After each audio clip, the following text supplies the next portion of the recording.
Don't you love the adrenaline rush, Matt? Yep. Something went wrong. I don't know what that means, but we're going to keep going. Oh, it says end live video. So we're going live now. That's okay. People haven't logged in. But can they hear us?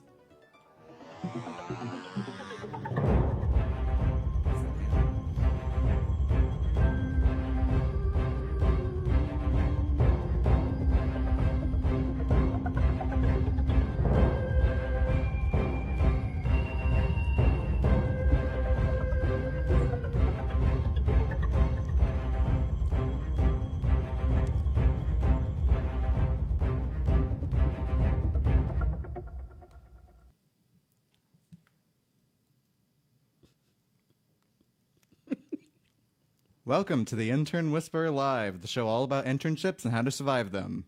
This is Jason. This is Matt. And that is Isabella, who's laughing on the mic. Coming up on this episode of the Intern Whisperer Live, we're going to be talking about... Oh, okay. Reminder to listeners, you can call us live on air. The phone number is 407-582-2906. You can also chat with us online through Intern Pursuit's Facebook live chat. Okay. Tonight's hashtag is hashtag Jacob Banks to win the tickets to his concert on February 13th, 2019. To win the tickets, you have to post a comment about tonight's show on Intern Pursuit's Facebook or Instagram account. Remember to include the featured hashtag, which is hashtag Jacob Banks. Coming up on this... His website is www.mrjacobbanks.com. Dope. Okay. Okay, Jason, one more time. All right. Coming up on this episode of Intern Whisperer Live, we have holiday traditions, Christmas, Hanukkah, Kwanzaa, around the world, and a Wild Wednesday topic from Isabella Choice. I don't know how to take that. What? What's your question? I have an incoming Skype call. It's Abby. Abby was calling. No, it was Abamil Lopez. That was Abby. He just joined. I think that's like his full name. That was Abby. He was calling Abby, us. call us again. That would be dope. Call us again. Call us again, Abby. Call us again. I thought I pushed accept. I think you have to have Skype open. Oop, that's awkward. Yeah. We're doing great, though. We're doing great. This is... Okay. What a Christmas present. That's awesome. All right. So how do people find us? You can find us on Pivot Business Consulting's website, Facebook, LinkedIn, Twitter, Instagram, YouTube. On Intern Pursuit, we are on Facebook, LinkedIn, Twitter, Instagram, and YouTube. On the Intern Pursuit game, you can find us on Facebook and Twitter, and you can listen to us live on mixlr.com/Valencia College Radio and follow Intern Pursuit. We have another incoming There's call. another incoming call. Click answer. I did. Hey. Hey, yay. Thank you, Abby. Yeah, I just wanted to see if the phone works. Yay. It does. It does. We Welcome. have a live caller. Hey, it's a Christmas miracle. You're not in your exam right now, right? No, I left my exam just to call you guys. Oh, he's joking. No, yeah, I'm totally joking. Oh, okay. It's later. He told me before. I knew he was lying. Okay. Dang. Yeah, I just wanted to fulfill Isabella's wishes of the phone ringing one time at least on the show. So what a nice present. That was so nice, Abby. Thank you. All right, great. Well, I'll let you guys get back to it. Okay, bye-bye. Right, bye. Bye. Now we know that people can really call us. That's awesome. All right. So you can chat with us online on our Facebook live chat. All right, Matt, sponsor number 1. All right. Omnimodal. Omnimodal believes smart cities and public transit services are the backbone of equitable shared mobility today and into the future. Omnimodal works with smart cities to connect all commuters across modes of transportation to the mobility as a service marketplace. Their website is omnimodal.io. Thank you, Omnimodal, for sponsoring the Intern Whisperer.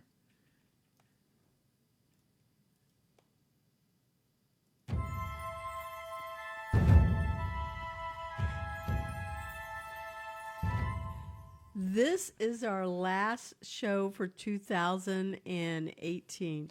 And we're going to be taking a holiday break. So during the next 2 weeks through January, when we come back, you're going to be hearing our favorite picks. So each one of the hosts, associate producer hosts, and myself will all pick our favorite 2 episodes, and we're going to be playing those. So you'll have something to listen to. In the meantime, this is kind of fun because Matt is running the whole board by himself. Yeah, it's great. And so he's having to do the thing that usually 2 people do. So this is fun. And then Jason's over here on the side of the guest table. Hey. So this is fun here. What we're going to be doing tonight is taking a focus on the holiday traditions that are around the world from either an international perspective of looking at Christmas or a religious, a spiritual side, which is also Christmas. But we're going to talk about Christmas itself. We're going to talk about Hanukkah and Kwanzaa. And Jason did a little bit of research also. He did a lot of research. So he's going to interject some things in here about Christmas. So let's go ahead and start. I pulled some really great sources of information, and I looked at the history of Christmas, and then we have just the traditions. I want to be able to hear what are the Christmas traditions in each one of your houses that you guys have, and I'll share what mine is. And if any of our guests that tune in tonight, they would post those in the chat, that would be awesome, along with hashtag Jacob Banks. Just saying. You could get some tickets for February. Hashtag Jacob Banks. Hashtag Jacob Banks. We should probably put that in the comment, too. Put that in the comment so that they know that. Then they'll see it. Because it says see more, and it's not obvious up at the top. All right, so I pulled this from whychristmas.com for customs, for cultures, and then they had a really fun activity page where you could build an activity and do all kinds of stuff. They had tons of great gifts that people could make, and so you can go there, and then you can also go to history.com, and there was the history of Christmas. So I'm going to read this first, and then we'll chat some more. Christmas is both a sacred religious holiday and a worldwide cultural and commercial phenomenon. For 2 millennia? Yeah, for 2 millennia, 2,000 years, people around the world have been observing it with traditions and practices that are both religious and secular in nature. Christians celebrate Christmas Day as the anniversary of the birth of Jesus of Nazareth, a spiritual leader whose teachings from the Bible is part of the religion. Popular customs also include exchanging gifts, decorating Christmas trees, Santa Claus, attending church, even for those that are not spiritual. And then there's sharing meals and, spending time with family and friends. It's also a federal holiday in the U.S. since 1870. I thought that was pretty interesting. Wow. Yeah. So it was December 25th, Christmas Day is the federal holiday. Now, some Christmas fun facts. So let's take turns reading these. Matt, you go first. All right. Each year, 30 to 35 million real Christmas trees are sold in the United States alone. There are 21,000 Christmas tree growers in the United States, and trees usually grow for about 15 years before they are sold. Isn't that amazing? Such a short... They're teenagers. How can there be a profit margin on that? I don't know, but they're teenage Christmas trees. I feel bad for them. They're being cut down before they even reach adulthood, it seems like. Yeah. Not really. I don't know. I don't know what the lifespan of a tree is. I don't think they reflect human lifespans. No, I'm pretty sure. But nonetheless, that's what popped into my head. I don't know if Christmas trees live a really long time like other trees. I think it depends on the type of tree and, how long. Yeah. There's like this one that is in Winter Park. They always do a lighting up of the lights on the tree, and it got hit by the hurricane 2 years ago, and it took the tree down, and it was about 4 stories tall, and it was like not a pine tree, but it looked like one with the boughs that very triangular in shape, and the kids in the community could kind of climb it. It was just so sad when that tree went down. They have to grow another one. There's another one near the Orlando Art Museum, right? I know the ones that you're talking about. Those aren't Christmas trees, though. No, those they're just are like really live old. oaks. Yeah, just really old trees that people can climb on and stuff. People do they chop them down and take them home? No, it's just a really old tree. No, they're not those kind. Okay, fun fact number 2. You're up, Jason. Okay. So today in Greek and Russian Orthodox churches, Christmas is celebrated 13 days after the 25th, which is also referred as the Epiphany, or Three Kings Day. This is the day it is believed that the 3 wise men finally found Jesus in the manger. Oh, it says manager. My bad. Yeah. Manger. There you go. Manger.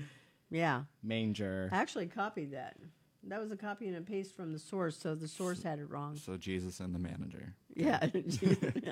Yeah, and that's God. Right? The manager's God. Everyone's manager. Yeah, pretty much. So I thought that was pretty interesting because the Orthodox, Greek and Russian Orthodox Church, 13 days after the 25th. And I think that was significant because, we always think about the day that we know in American culture, right? But we don't think about how the Orthodox churches would be observing that. And they're going by something that's in the Old Testament. And every church, denomination, not church, but denominations will have sometimes different Bibles. The Episcopal faith has a different one. The Christian faith, not Christian, Well, the Orthodox Catholic. ones were the original ones that split off from the Catholics, right? It was those two? No, as the I don't original... think so. Orthodox was the first one. And then the Reformed, there's like Methodist, Presbyterian, Protestant. But those all split off from Catholicism. They all split away from that. And then there was Orthodox Christian Catholicism, just like there's Orthodox Judaism, and just like they're saying over here, the Episcopal Church even has an Orthodox. So but that's I thought the it first started one. off as like Catholicism and then Orthodox, like I were don't the think original so, but two. you know what? We can go and look that up. And We could. if it's you, I'm going to go. You're very knowledgeable. Could be making it off the top of my head from high school don't history. know. I don't know. Yeah. Anyway, it was was an really deep. interesting fact. Yeah. Yeah. Okay. In the Middle Ages, Christmas celebrations were rowdy and raucous, a lot like today's Mardi Gras parties. That just was amazing to me. I'm going, what was it? Why I was want to it do that. I want to just party on the streets. for Christmas? Yeah, why not? It sounds like a New Year's Eve celebration. It does. You know? That's kind of what we turned it into, maybe. Yeah, maybe. We're like, we I need wonder our what they partying in the did for winter beads. time. Let's just shift it a few weeks to New Year's, yeah. where maybe it feels more appropriate. I don't know. But it was interesting to me. It said Middle Ages. So I'm going, when did it start switching over into being a more still party atmosphere, but it had a balance between some serious undertones. I don't even want to say serious. Solemn. Maybe that's the word that I'm looking for. I'm not Probably really sure. when Catholicism took over everything. Yeah, bad Catholicism. No, I say that I grew up as a Catholic, so my I can ex-husband say was a that. Catholic, and so I had done that thing too. But Yeah. I think the real question is, if it's like Mardi Gras, did they have beads back then? And if they didn't have beads, what were they throwing? I don't think so. I think the point Animals, is it was just a lot of like drinking. dead animals, Ew. What if it's like catch a cat, like a little kitten, and you just like a catch living it? one. Yeah. Mm. And then That'd be you more catch fun. it, and it's your pet. Well, what would you do for a kitten? A kitten? Yeah. Because I don't know. I don't know. First off, I hope nobody's throwing kittens. That would be wrong. Would they just be Well, like, just "Here you go." gently toss them. They're like, from, "Here you go." Did you they see wouldn't be this? on floats or some. They wouldn't be Did like you on see parade this thing on floats. YouTube of this was true too, and this girl and another girl went to prison for it. Really went to prison. They had a bag of kittens and they threw them into a river and just was watching them drown. So that's why I'm going, Gosh. really? I mean, this is a viral video. Oh my god. They no, would- I He was wasn't trying talking to about do it. something He was like trying that. to make no. it wholesome. Yeah. Yeah, I meant like, here's a gift. Now, if it was a toy kitten, that'd be fine. Stuffed kitten. Well, what if they knelt Stuffed down animal. and handed you a kitten? Okay, Yeah. first off, nobody wants all of these kittens that are all, Just one. for what? Oh my god, For what if it's the Christmas. holy kitten? Forget it. I'm moving on past kittens. Okay, moving on. All right. All right, Matt, you're up. From 1659 to 1681, the celebration of Christmas was outlawed in Boston, and lawbreakers were fined 5 shillings. What's a shilling? I don't know. What was a shilling worth? I don't know. A lot. Anyway. Any money was worth a lot. Now, sadly, I did not spend as much time like looking these things up to answer the questions. But if any of our listeners go back and they can tell us why the celebrating of Christmas was outlawed in Boston, I would figure it. Why probably, specifically Boston too? Yeah, I don't know. They're like, was that like where the Boston Tea Party, and that must have had. but this something was this was like a century before them. I have no idea. It's just interesting. I really want to go and look this up more. A lot of things go down in Boston, apparently. Yeah. Okay. Including Christmas. So Jason's up. Christmas was declared as a federal holiday in the United States on June 26, 1870. The first eggnog made in the United States was consumed by Captain John Smith, 1607 Jamestown settlement. Wow. I love eggnog. Do you guys like eggnog? We have corquito. Oh, that's the most awesome stuff in the world. Coquito. What's corquito? Coquito.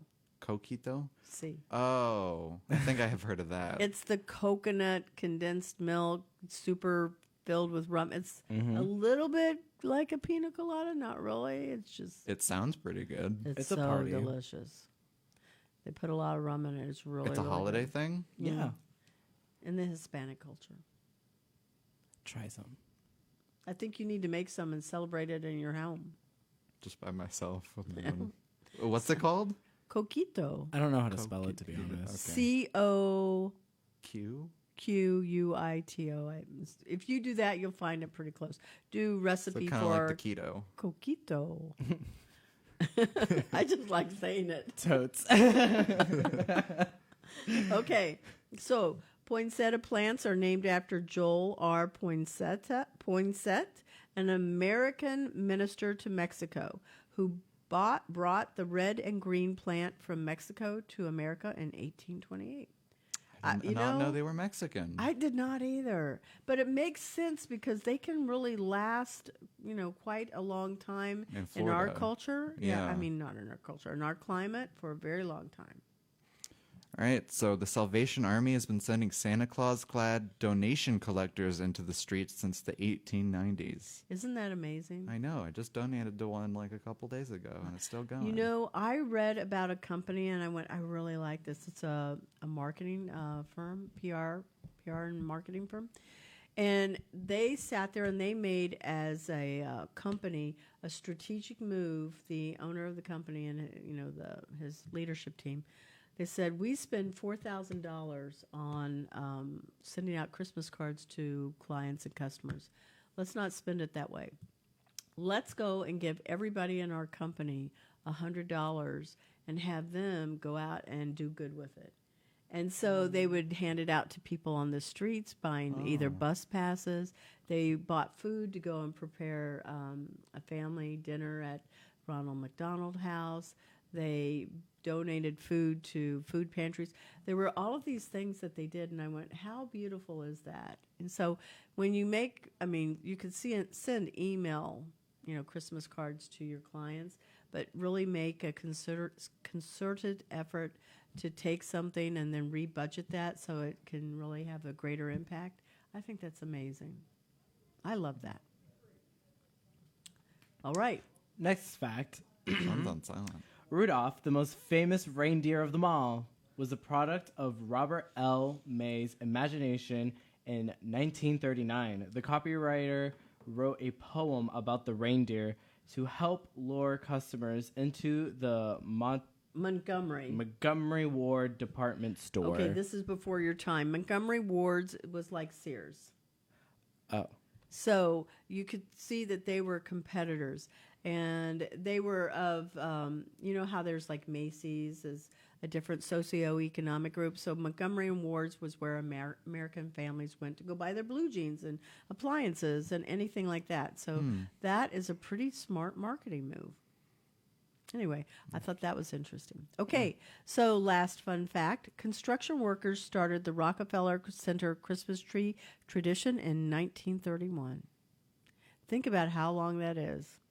That's a long time. That beautiful tree. That's a big tree. Yeah. Did they just put it up? Did they find a giant tree and put it up? And Actually, they've I been keeping think it what alive they since do then, or I think they take a bunch of trees and they actually put them all together to make that giant tree. so it's a bunch of trees I in one think. giant I don't tree? know. Again, another fun fact for us to research or for We our have a lot of listeners. possible facts on this show today. Yeah. No, That may these or may are not be facts. true. We Yeah, just we have haven't been giving researched real them. facts, but Yeah, are they're some real facts facts. that come off of them. Yeah, but there's more questions, like that arise. Like, Yeah. well, what happens if this? Where does this come from? Yeah. Because that's a giant tree that goes up there. Yeah. That's gotta be that like- makes sense if it was some sort of super tree made out of other I know. trees. Amazing. Okay, moving on. We're going into Hanukkah. Hanukkah. Okay, so why don't you All go right. ahead and read this one, Matt? Hanukkah. Tell the source. The source is punchbowl.com under Hanukkah traditions. Hanukkah is the 8-day Jewish celebration known as Hanukkah or Hanukkah, depending on how you spell it, John. Hanukkah. H or C, which commemorates the rededication during the 2nd century BC of the Second Temple in Jerusalem, where, according to legend, Jews had risen up against their Greek-Syrian oppressors and the Maccabean The Maccabees. so what would be Maccabean? Revolt. Maccabean, yeah. Hanukkah, which means dedication in Hebrew, begins on the 25th of Kislev on the Hebrew calendar and usually falls in November or December. Often called the Festival of Lights, the holiday is celebrated with lighting of the menorah, traditional foods, games, and gifts. All right. So the menorah, it is to commemorate the miracle that a one-day supply of oil lasted for 8 days. It was about faith. And the Disney Channel had a really cool little show about this, years ago. And it was about a basketball team that was playing and the lights went out. And how could they continue? It was right down to the last 2 minutes, and were they going to be able to play? Because in the side of the basketball, in the auditorium, there were no lights. But somehow a generator came on, and they were able to take it, and it was just all about having faith. It was really cool. Anyway, I'm going to finish this. So it commemorates the miracle that a one-day supply of oil lasted for 8 days. They will light the 9-branched menorah to represent the miracle and one of the many Hanukkah traditions and customs. So dust off your menorah from last year or purchase one at your local Judaica store. Judaica, I think. Mm-hmm. Judaica, I think. Judaica, thank you. Make sure to have candles available for each of the 8 nights of Hanukkah and practice the traditional Hanukkah prayers and recite them when you light the menorah. This is really good because we are being actually presented with words that we do not know how to pronounce, and this is very helpful. And I'm all tongue-tied tonight because I sound so hoarse to me, and it's all echoing in my head. But nonetheless, I really appreciate the fact that you were able to know that word and correct me. Thank you. Yeah. Dreidel, the Dreidel game. Dreidel. Dreidel, Isn't there like a little Dreidel, dreidel song? Dreidel. Yeah, Yeah. there is a dreidel song. I There love really it. is. Okay, so break out your dreidels and get ready for some traditional Hanukkah fun. Notice the Hebrew letters on each side of the dreidel, which represents a word. A great miracle happened there, referring to the miracle of the oil. Start the Dreidel game with a proper supplies, which include 10 or 15 coins, real or chocolate. Chocolate, obviously. Chocolate. Yummy. For each player, place 1 coin in the center pot, have the first player spin the dreidel, look to see which side faces up once the dreidel falls, instruct the player to either take a coin from the pot or give up a portion of his or her coins based on the following code. None, nothing. Well, there's that. Is that Gimel? Gimel? Yeah, it works. None of us right now are able to correct you. I don't speak Hebrew. I'm sorry. I'm going to say Gimel, which means all. Hey, which is half. Shin, put in. And then... Put in, not pudding. It's kind of sound like pudding. Put in. Pudding. In. Yeah. As in put in 1 coin in the pot. Continue to play until one person has all the coins. Yeah, very I'd have to intense. watch that one being played. I've never seen it played. Have you guys? It sounds like gambling. I think Probably. I played it in the 4th grade.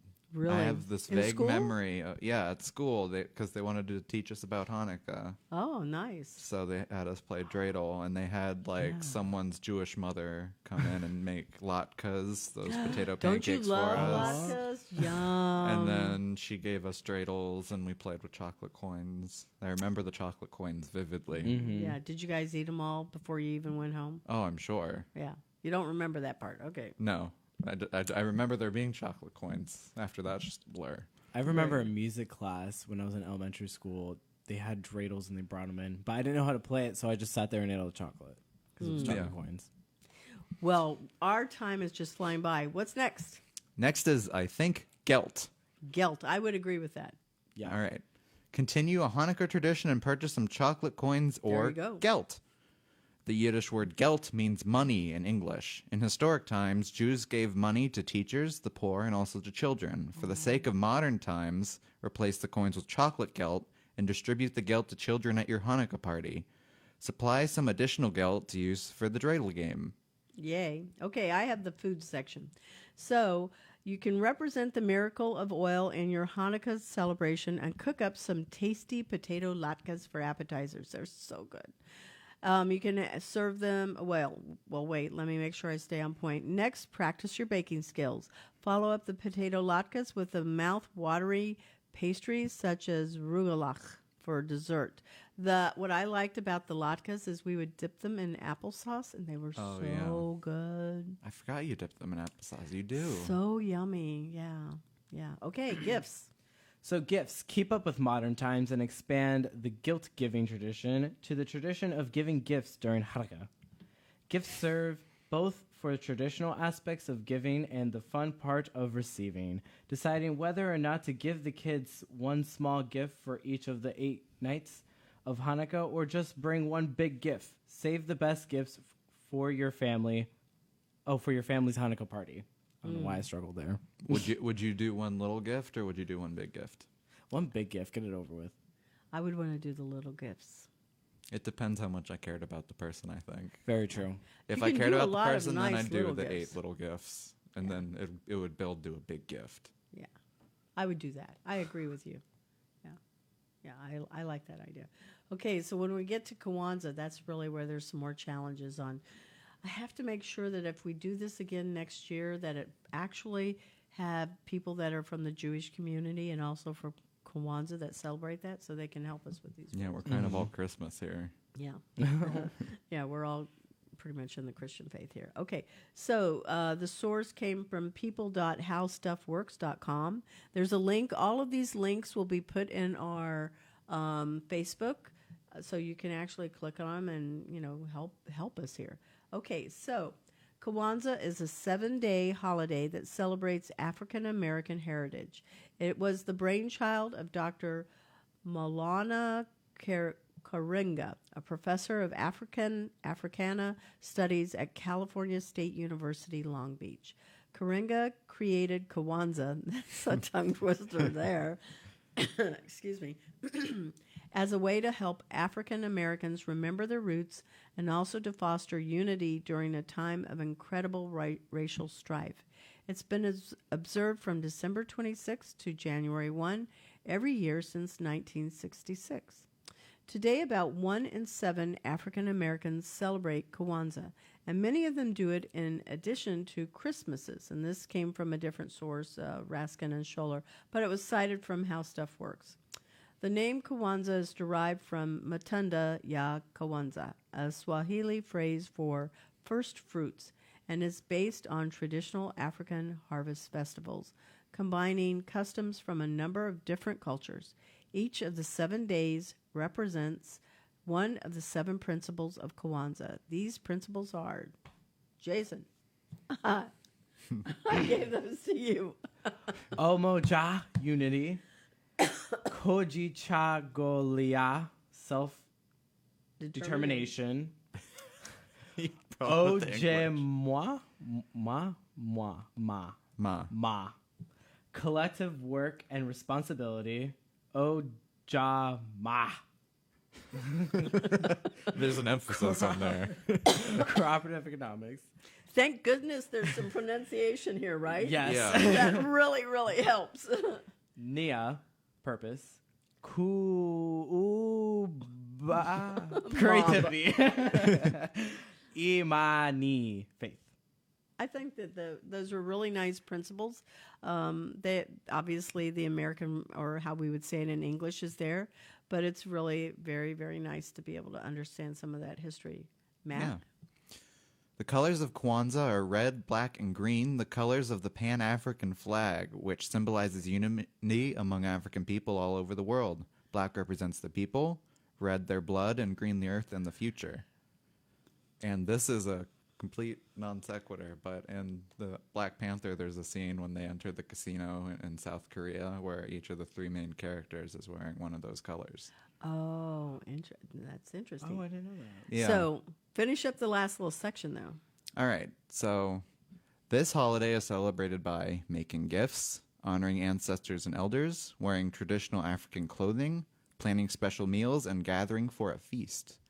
So that was our information. Did you have anything you wanted to share from all of the research you did about Christmas? I don't want to. I found some things that you can do with your friends, which is like do a fancy dress-up party, ugly sweater party. You can volunteer together, and then things for couples is that you guys can like bake and do fun things like that, like just intimate moments. And then also found some weird holiday traditions, and one of them. This is going to be the good stuff. Yeah. So one of my favorite ones is Japan likes to go to KFC, and they apparently eat a lot of KFC. I did not know that. Yeah. That was news to me, and I was like, oh my God, that is amazing. And then... Wait, what was that alligator head? Oh my God, what is that? I don't know how to pronounce that, but it is the El Caiganer. They celebrate it in Spain. Instead of an elf on the shelf, they have this creature. It looks like a dinosaur biting this woman's head. Yeah, it is. Okay. Insane. I can't see it. They're describing it. Yeah, to me. it's... I don't know. Turn it around real quick and show him. I know our listeners can't see it, but like, Oh, yeah. doesn't that look frightening? It's like a prehistoric animal. That's an and she alternative just to Elf on the Shelf? Yeah. Well, the elf on the shelf will tell Santa if you're doing bad. This is like consequence of being bad. They're both kind of creepy. They are. And then, there's the, like, Krampus you have, which has, like, movie franchise, which I think are I don't know fun. a lot about Krampus. I just knew it was a movie and it had a horror house at Howlin' Hornets. That's Oh, all I yeah. know. Krampus is, like, what Russians kind of celebrated. Like, Russia, Germany, and I believe France. They, like, honor Krampus. If you're bad, he'll come get you. Like, he'll give you lashes. Like the boogeyman? Yeah, but he actually, like, hits So they you made a with horror lash. movie about this guy who comes get you if you're Yeah, bad. but the movie's a little different. He, like, puts you in a snow globe, Oh, okay. Never mind. and you're stuck in the snow globe forever. And this is Russian? This is Russian, Germany, and I believe France as well. They celebrate that as well. So like he's like the anti-Santa. Yes, exactly. If you're being naughty. Well, I'm not going to be. I thought it was completely made up. I didn't know it had any basis in anything. I believe like they honored it back in the day, but I don't think no one really. Yeah. Yeah. I don't think if you're modern getting day. slashed at like Christmas night, you better call 911. Wherever you live. Right. There's an intruder. Well, my Wild Card Wednesday topic is to be able to talk about Jason's documentary that was done. So, Jason, tell us about it. And we've got a link. We're going to share that with our listeners so they know how to find it and watch it. So my documentary is about me training to be a professional wrestler, someone in the wrestling community. And this was actually filmed last year, and I was only like a few months into training. And the way it came about was when I was working with WWE. That face would have been messed up. Yeah, and it's so funny because the reason why it came about was because I told the director, I didn't know he was looking for, something to make. And he goes, wait, you do modeling, acting, you're gay, and you train to wrestle? And I was like, yeah. And he goes, that's really weird. And I was like, Okay. Thanks. So we kind of just went with it. I asked like the man who's in charge of, the coach training me. And I was like, is it okay if we like film this documentary? And he goes, Yeah, totally. I think that would be a great way for you to get your foot in the door in the industry and really, you know, tell a story that's like motivating for everyone else. And like the whole point of the documentary is having someone in the LGBT community, you know, be in a wrestling industry, because wrestling is very male dominated, like masculine stuff like that. And then with my documentary, I was showing them like, I'm not afraid to be myself. And then also how LGBT members in the wrestling community, how they're treated. It's not kind of like they're treated like comedy acts. They're not taken serious. Really? I've never encountered that. Yeah, I So- haven't watched a lot of wrestling, so Yeah, and they're barely on, you know, WWE televised. Right. So, you know, on the independent scene, they're over the top flamboyant. They're there for like good 30 seconds, maybe a minute, a short thing, just like a bathroom break. That's kind of how they're treated. But with my documentary, I wanted to show them that we can put on a show. You know, women for a long time were treated like that, and now they're getting a huge push. Like, why can't anyone from the LGBT community do that? Yeah. It doesn't matter if you're a guy, girl, transvestite, whatever. Like, you can do it. You can power through it. You can show that you can bring it just as good as any masculine, macho man person you have across the ring from you. It's all about taking the bumps, telling a story, being an interesting character. I have a couple questions. Yeah. Okay, so you mentioned model, acting, and then wrestling. I think a lot of that is show. Is it a mix of like, I mean, it looks like people really get hurt, but is it also like entertainment from the aspect that it's an act? So I don't know if that's a secret and we're not supposed to. I think it's an open secret, kind of. It's we rehearse our matches, and a lot of times mostly The every winner single is time. determined beforehand. Yeah, they're a lot of the determined time, right? before. It's like a soap opera with body slams. Oh. Yeah, but the thing is, sometimes we do get hit. We're not trained to full throttle knock each other out, but we're trained to like make it look devastating, but not actually hurt us. But every now and then, someone throws the right one, and you get hurt. Like, I actually came back to the ring because during my time with WWE, I was, you know, told not to wrestle. But now that I'm done with WWE, I just wrestled a match, I want to say last weekend. So you're still doing it? I just got back into it. Oh. Yeah, so I'm still debating if I want to keep going with it or not. There's just a lot of things on my plate that I got to handle first. But, God, it's been so long since I've been in that ring. And What's the workouts like? I mean, do you have to do like really rigorous heavy workout? cardio, because that's like mostly what it is. And I would think it'd be like weightlifting. I would think too, because you're picking people up sometimes and throwing. Yeah. Oh, no, you got to be able to be durable and last in that match, because you're running back and forth in the ring. You're true. hitting the That's ropes. true. You got to be able to pick yourself up real quick after a body slam if you have to. Flexibility. Yeah. And it also depends on your character. Like, for me, my character, and because of my size, what sells and gets the audience intrigued with me is my flexibility, because I do yoga. So I have to be more flexible, whereas my opponents and people who I typically is going to be wrestling with me are going to be stronger, because you always Right. got to find someone who complements you in the ring. Right. So that's what I had when I last wrestled, and I didn't have any training or anything. I just jumped right into it, to a wrestling match. Someone really wanted me to wrestle, and I was like, okay, I'll do it.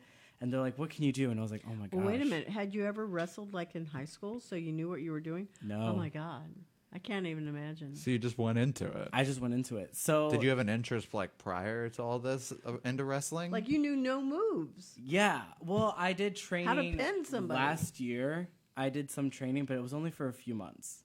And that's then what I the had to documentary stop. covers. Yeah, and that's what the documentary covers. But when I was training last weekend, it's been so long that I even taken a bump. And I was like so nervous. I was like, oh my God. And they're like going over moves. Like, we're going to super kick you. Is that okay? And I was like, yeah. I just said sure, because that's what I want to do. I was like, sure. I just want to prove to them that I can do it. And there's no restraints on me. And you don't have to hold my hand in the match or carry me in the match. I can go. Yeah, that you're being fearless. Yeah. essentially. Oh, I love that word. Fearless. Fearless. Yeah. Well, that's amazing. Yeah, Yeah. I think you have to be fearless to go and do that kind of a thing, honestly, because I don't know about you, Matt, but No. no. I'm not a, yeah, I'm going no. I'm not a fighter, even a staged fighter. Yeah, no. I was a black belt in karate when I was a little kid, though, Really? yeah. Yeah, I did karate, jiu-jitsu, and taekwondo. How was karate like for you? I pretty much complained the whole way through. Oh my goodness. But I did this when I was like 8 through My like competitive 12. sports were like swimming. That's what I Oh, did. I did swimming. You know, Yeah. in middle school and in high school. So that was the only sport that I did. And Yeah, that's karate not was the only sport I contact did. sports like what you guys are talking about. And I never really got into the combat side of it with the sparring. Mm-hmm. Because I remember one combat sparring match that was with this like guy in his 50s or something, and he like tripped and fell on top of me. And I'm this Jesus. tiny little 7-year-old, and I was smaller. I was very small for my age, and it just completely knocked the wind out of me, and I Oh was my out for the gosh. count. Oof. So My I didn't goodness. spar after. Yeah. That's it. What belt did you leave with? Black. It was black. It was black. Yeah, I had to go. Okay. I had to go to a tournament or something, I think.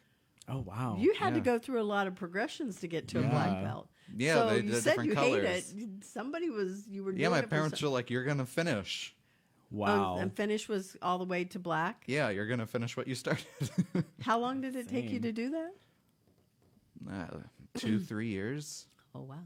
Yeah, Wow. So you were little when you started it, yeah, like 6? No, yeah. It 4, was 4, 3, 6, 7. No, 5. I was like I 6 can't or do math 7. right now either. Apparently. Wow. Yeah, and I still have that somewhere. Well, you should. I saw somebody do this. It was really pretty. They took all of their belts, they folded them up, and they put them in a display case in the progression. It was really a lovely way to celebrate the achievement. My parents have them somewhere. My parents are the kind of parents who like kept every little drawing I I'm sure made. you're the and, only Aw. child. Like, So yeah. yeah, So they're somewhere. I don't know where, but Yeah. they. you'll get it at some point in time. Yeah. Yeah. Well, I know it's getting close to our time, so I want to tell, well, I'll save it for shout outs. Okay, so let's do our spotlight, our next sponsor. All right, our next sponsor is Create the Movement. Creating a movement takes 2 things, the right people and the right message. Finding the right people takes laser focus and extensive research. Crafting the right message requires in-depth market knowledge and constant tweaking.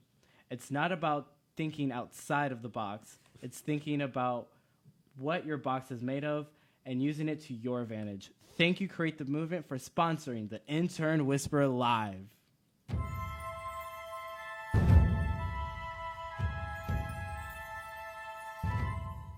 So, thank you, Valencia College East Campus, for this lovely room that we get to be in every week. And thank you to Q. We love you. He also gave us special swag tonight. He gave us some really cool little things we can Yeah, attach to our we have phone. those pop-out things on your phone. Pop Yeah, sockets. so we don't drop them. Yeah, you can. So that's awesome. I don't know. There's a Matt's delay, showing so his. Yeah, it's delayed. You'll see it eventually. You'll eventually see it. And some lanyards. And don't forget, to our listeners, we have 2 tickets. Well, actually, we have 4. 4 You tickets. got all the tickets. Yes, to Jeremy Banks, right? I have the name right? I think so. Yeah. Oh, my God. I sure hope I didn't mess that one up. Jacob Banks. Jacob Banks. Thank you, Jason. So for Jacob Banks in February, and we're going to be giving out 2 tickets to somebody who actually posts over here in our Facebook or on our Instagram account with hashtag Jacob Banks and something that they liked about our show tonight.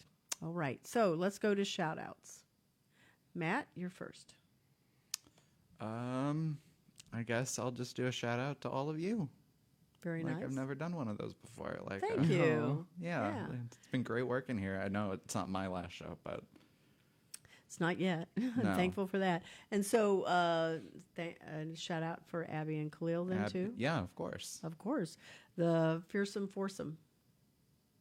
That's you guys. Oh, I was like, that is a unique name. That's Khalil, Abby, Jason, and then Matt. Fearsome foursome.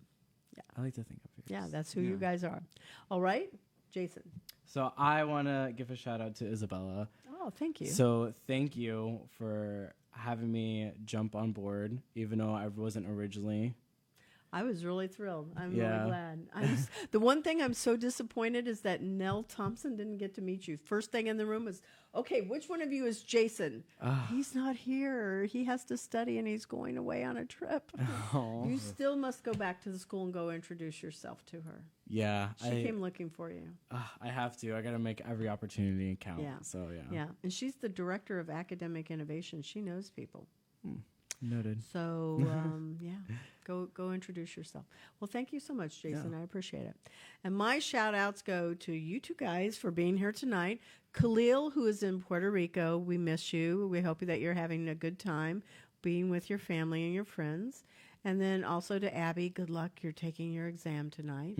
I really appreciate it. I've had such a good time with you guys this semester, and I'm going to miss you. Good luck on you're going to get an awesome job. All four of you, well, I know you two because you graduated.